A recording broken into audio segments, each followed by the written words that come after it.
Hello, hello. All right, it's great to be back. Thank you guys for being here and staying around.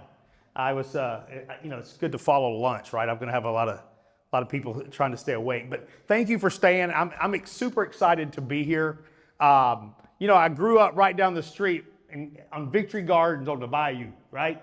So I am not far from home. This is where I was born and raised, and I love to come back because I can tell you that the people and the food are the best down here. So thank you for hanging around and staying around. But let's real quick. I want to introduce my family. If I can get this to. All right, that is my wonderful family. That is my wife and my two daughters. Morgan Taylor is my oldest. Reese is my youngest. And Reese is my youngest. And my beautiful wife, Crystal. They are my why. When we ask a why, they are my why. That is why I do what I do. Okay, let's not go there yet. All right, real quick. How many small business owners are in here? I know we asked this question earlier. Small business or aspiring small business owners? Great. I'm in the right place because here's the deal. You guys are absolutely amazing people, and I'm going to tell you why. You know what? The SBA says this right here. Small business is the lifeblood of the U.S. economy. So thank you for being part of that, right? We are the lifeblood of the U.S. economy. Not only that, think about this. Two-thirds of our employment in the U.S. comes from small business. Amazing, right? So you guys should pat yourself on the back because it is amazing that you guys are part of that. It's hard though, right? So I want to talk a little bit real quick, if I can get this thing right. I promise I'll get you going. Okay, small business is hard. Don't let anybody fool you, right? It is a tough business. How many people agree to that? Small business is hard, but here's the deal. What isn't hard, right? Think about that for a minute.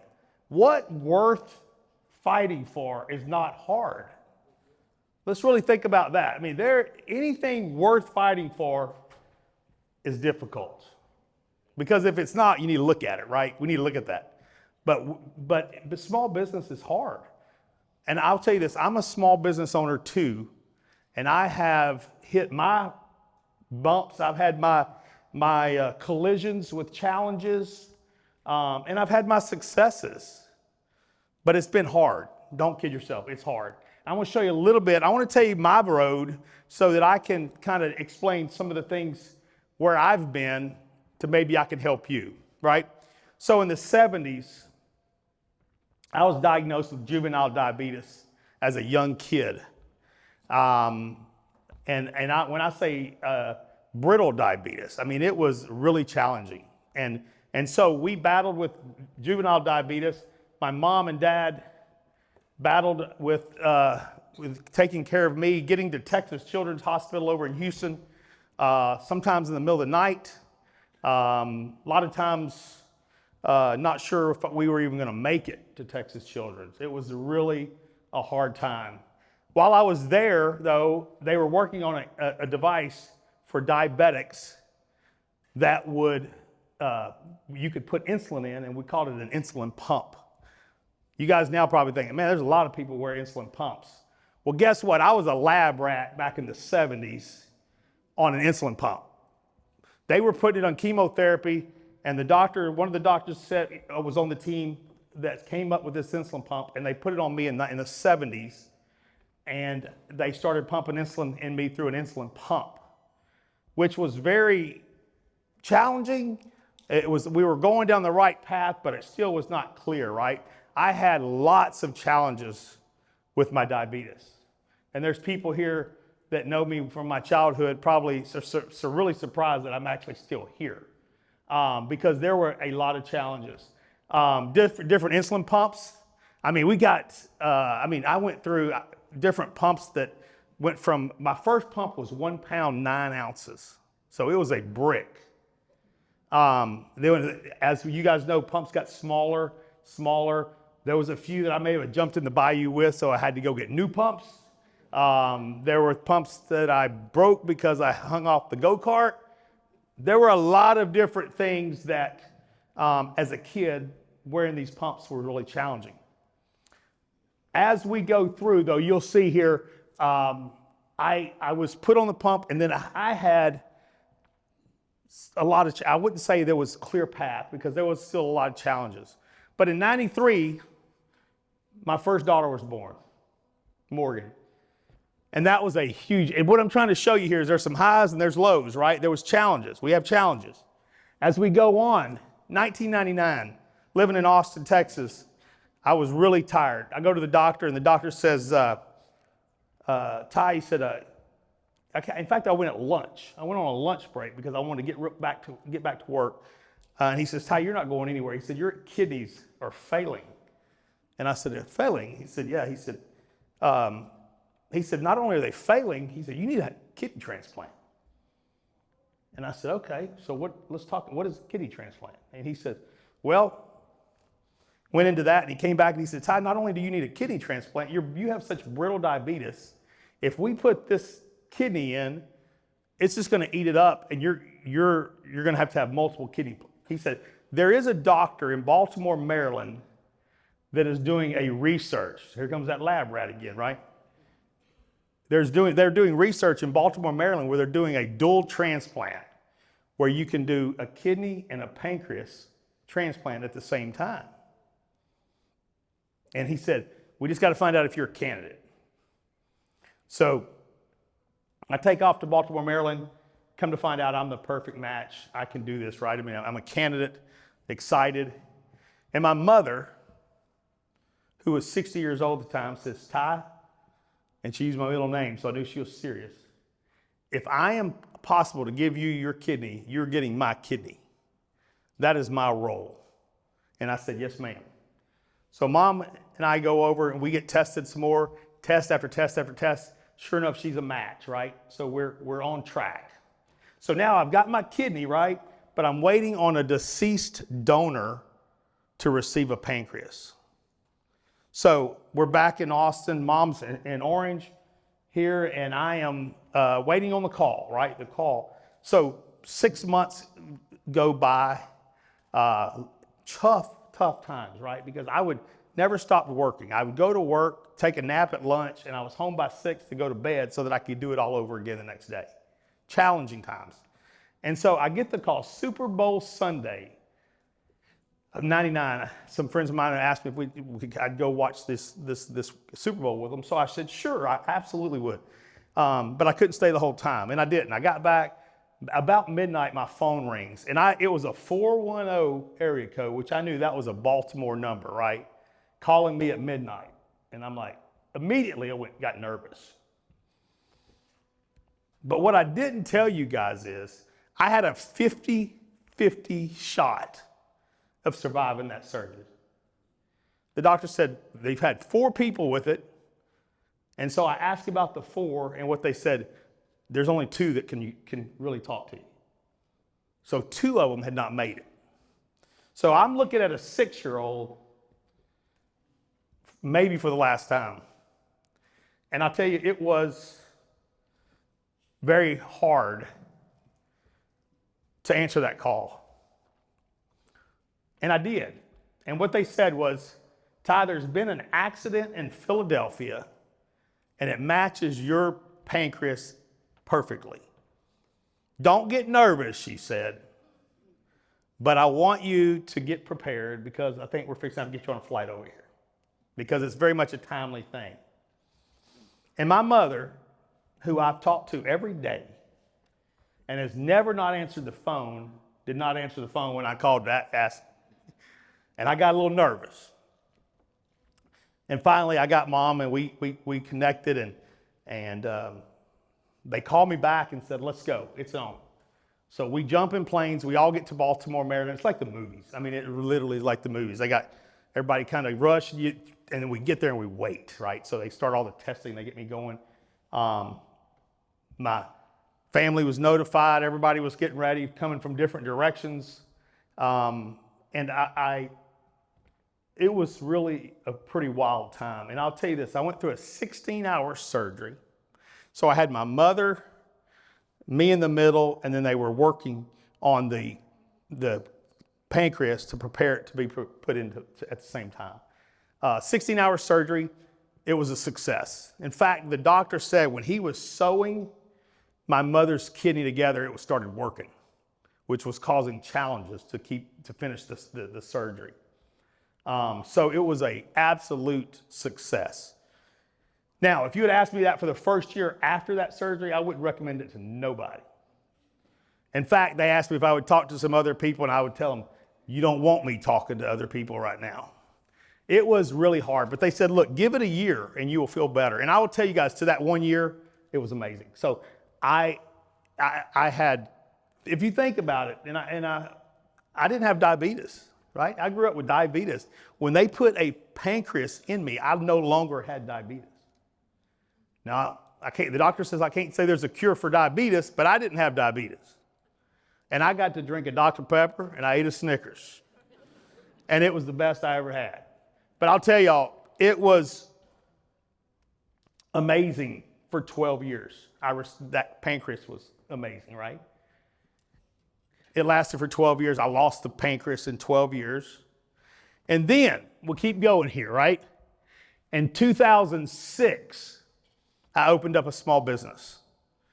I was super excited. I opened up a small business in 2006. 2007, as we mentioned, we got Small Business of the Year, which was another high point of this. As we keep going here, guess what happened in 2008? You guys remember that mess, right? The bank crisis, all this stuff. I mean, we're rocking along at 2006, and I was laughing at listening to these bankers up here. I walked into a bank, and I was in the banker I knew well, and he says, Ty, you're not bankable. And I said, what do you mean we're not bankable? Look at the business we're doing, look what's going on. But it was a wild time I used to see bankers all over town, every network event I went to. During that 2008, you couldn't find one of them. They were not anywhere to be found. 2010, I was blessed. My wife and I we adopted a young little girl. And I say young, we got her at birth. My wife actually cut the cord. Really, really cool story. We were not planning to adopt. We were planning to go do foster care. And as we got there, God's plans changed, right? And when it did, literally a month later, we had a child. So, and then she has been an absolute joy of my life. In fact, she told me earlier I need to hurry up and get home because she has a soccer game tonight. So I got to make sure I make that. 2015, I was able to open up our second business called Waterboy Graphics. It was my dream to be able to take creativity, which a lot of you guys, creativity was always kind of my thing, right? I loved being creative. I love art. I love design. I'm a graphic designer by trade. I love it. And I love sports. And my dad was always kind of wondering how in the world would I ever put those two together, and I didn't know how I would. But Waterboy Graphics is what it was, right? What we do is we go into companies and we brand facilities, right? We go in and change the culture inside of schools. You've seen them. You've seen the bowl games where we got graphics all over the walls. You've seen when, these kids now, when they walk in their locker room, they're all lit up. The stadiums, the schools, culture inside of schools. That's what Waterboy does. And it's been a lot of fun doing that. 2019 rolls around and my kidneys fail. So here we are again. Been down this road. This one a little different. Immediately I had to go to dialysis. And let me tell you guys right now, if you know anybody that's going through dialysis, pray for them. Pray for them. It's hard. I went through dialysis. My sister, Gia, was this one to set up to be she was a match. and she was set up to going to donate her kidney.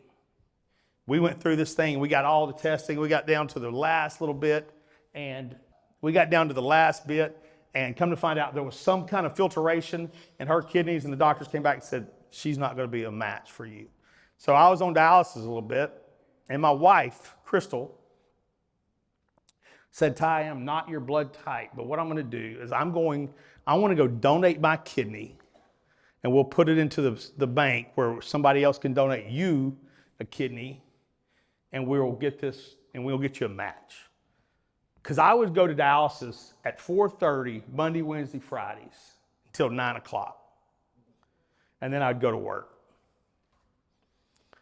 And through dialysis, guys, there were multiple times you had these chairs. I don't know if you've ever been in a dialysis center. There's just these big chairs. And someday, everybody sat in the same chair pretty much every day. But you'd come back and that chair would be empty. And it was because they didn't find a match. So I say that because we hit a wall, right? Where my sister wasn't going to match. My wife went in, and so she said, we're going to do a swap. She went and do the blood work. She calls me crying, absolutely in tears. And I'm like, what is wrong, Crystal? She says, God has changed my blood type. I said, okay. And she says, the doctors say I'm a perfect match. So, in 2019, on that New Year's Eve, I received my wife's kidney. So, I keep saying these things because there's a lot of challenges in this world, right? We all run into them. And then guess what hit in 2010? The pandemic, right? So there is a lot of challenges we face. And I'm not here to tell you my story so much, but I want y'all to understand we all face challenges every day.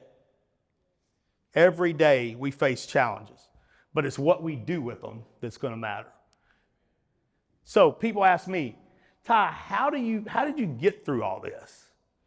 And let me tell you, as I mentioned earlier, I have an older brother, Todd, and then my sister, Gia, and then myself. And we were raised to get up and dust it off and keep going. My dad didn't really, it's not broke, keep going. That kind of approach, right? And I am very, very, very thankful that he raised me that way, because I think that's what got me through my life.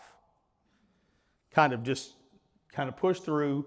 What are your options, right? We got to just keep pushing through. So what I do here is I talk about this. Here's three things when I think about when we run into an issue. What, are we going to grow or are we going to die, right? Think about that. Are we going to get better or are we going to sit still? That's what we do. How we think is, are we going to hope or despair? How are we going to think? Is it a pity party? Or are we going to, talk about how bad everything is? Or are we going to keep pushing, right? Stay positive. And then how we talk, humor or drama. Because how you talk is how you think. And how you think is what you're going to do, right? So we've got to stay positive. Because guys, your mind is the most powerful tool we have. Your mind is the most powerful tool we have, right? Because here's the deal. We can talk about the things we can't do, but let's focus on the things we can do and how we're going to do them. I tell you this, there's two ways to look. I always say this, there's two ways to look at life and business. You can focus on your goal, or you can focus on the things that's between you and the goal. Which ones are you focusing on, right? And that's what you got to look at, right? What are you focusing on? We can make excuses all day long. If there's anybody in this world that I feel like, I just talked about it, the people down here are good people. And I tell you what, I think that we talk about dusting it off. You guys are probably the best at it that I know. You guys have been through it down here. And I know how y'all are raised down here. Your mind is the only thing sometimes that's slowing us down. We got to think positive, think that we can push through it. And again, To me, guys, every day is a bonus day. Every day I put my feet on this floor, thank the Lord for another day. I do. And I hope you do. Because tomorrow's not promised. But I'll tell you, it is a bonus day when I open my eyes and I see light. Because there's been too many times I was not supposed to be here. But what I do is just stay positive and think through, be very thankful. In 2015, I opened up Waterboy Graphics. I want to tell you guys a quick story about this. We're going to run into challenges as we talked about. We're going to run into mishaps, right? We're going to miss missed opportunities. And I've got something to tell you right here. So Waterboy Graphics, again, is a branding company. We do stuff inside the schools. About 6 months into the branding, I was working with schools in the Dallas area, Houston area, and some of that. And a coach calls me from Dallas, and you guys may know who he is. He was from Cedar Hill High School, Joey McGuire. He's now the head football coach at Texas Tech. He calls me and he says, Ty, Under Armour is about to start sponsoring high schools, and we're going to be the first one. He said, the branding you've done in here, I like so much better than what Under Armour's been sending me. He said, do you mind meeting with Under Armour? Absolutely not. I'd love to. So about 2 weeks later, he calls me. He says, hey, can you come up? So anyway, we go up, and Under Armour's in town, and he and I sit with Under Armour, and we visit. And I'm excited because I'm thinking I'm about to get Cedar Hill. I'm going to get all the work there, right? But what happened was that Under Armour, we talked for a while, and that Under Armour rep leans over and he says, Ty, do you think Waterboy Graphics can handle all of our undeniable programs around the country? And I leaned back and I said, yes, sir. I left that truck and I went and sat in my truck for about 30 minutes. And I'm thinking, how am I going to call my wife and just tell her? Because I could have made 15 reasons why we were not going to be able to do that, right? We didn't have enough staff. We didn't have this. We didn't have enough equipment. But you know what? You can either look at what you don't have or you can figure out a solution and go figure it out and go get it, right? And that's what we did, right? So 2 weeks later, I'm in Seattle and I'm measuring and I'm doing all this stuff for these schools and we're getting ready. Under Armour rep, they call me, hey Ty, whoever your rep is in Miami, can we get them out there? We got another school we need to go. Crystal, get me a flight to Miami. I'm not coming home.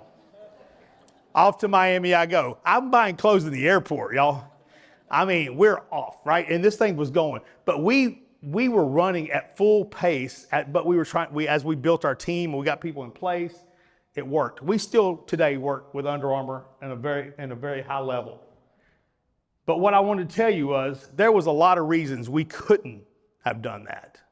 But you got to find the reason you can do it, and you can do it. Talking about missed opportunities, I'm going to stay on Under Armour for a second. 2 years after I've been working with them, the marketing people will get a kick out of this. 2 years after working with them, I go out to Baltimore and I'm there in their headquarters and sitting in this big fancy room, and they come in and they're like, Ty, we love the undeniable program we're doing in these schools, but he said, we'd like to come up with a logo that we can put on the undeniable schools so that we can identify. We don't want it to compete with the locking UA, but it needs to be something that defines the undeniable programs.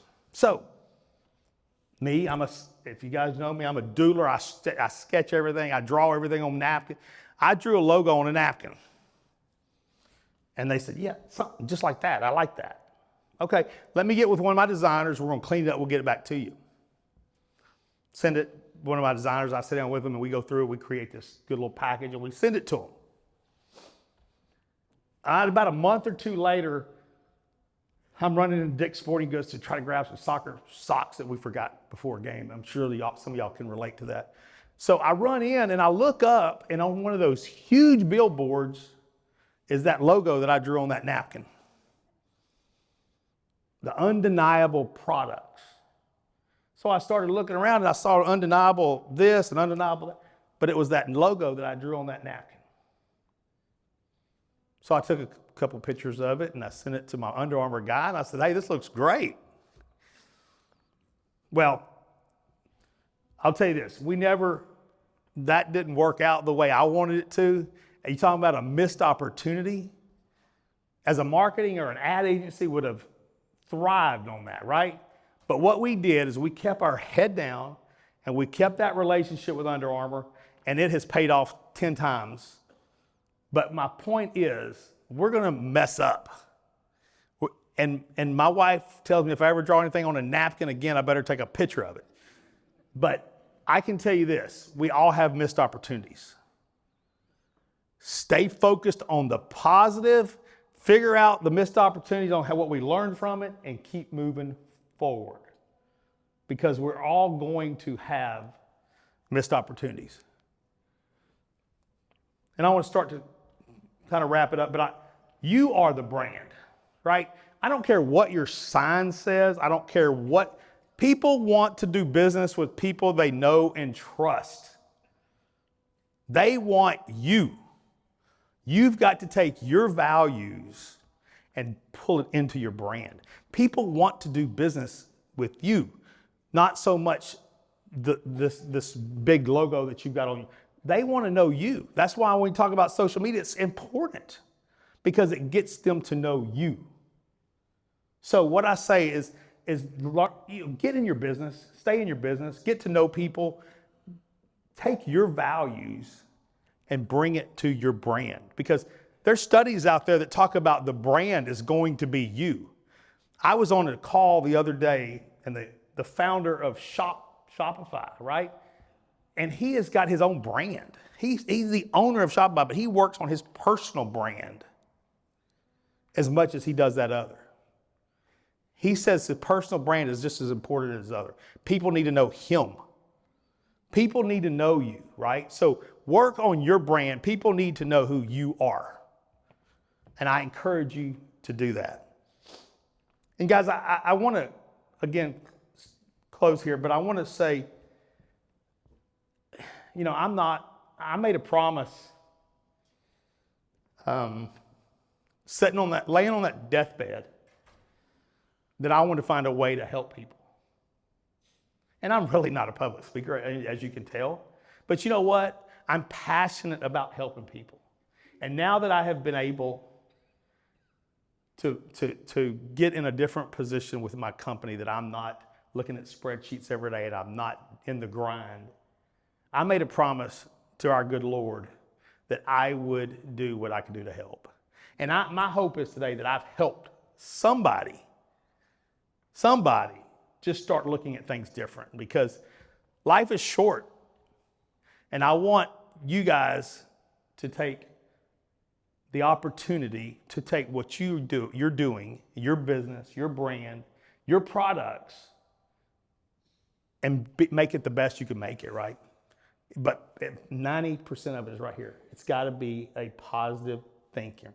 On your on the table today, I gave everybody a positive certificate of positivity. I know it's just a piece of paper, but I want you to think about that just as a reminder. Just try it. I ask, just try it. I've got a couple of friends in here that had to get a couple of these too.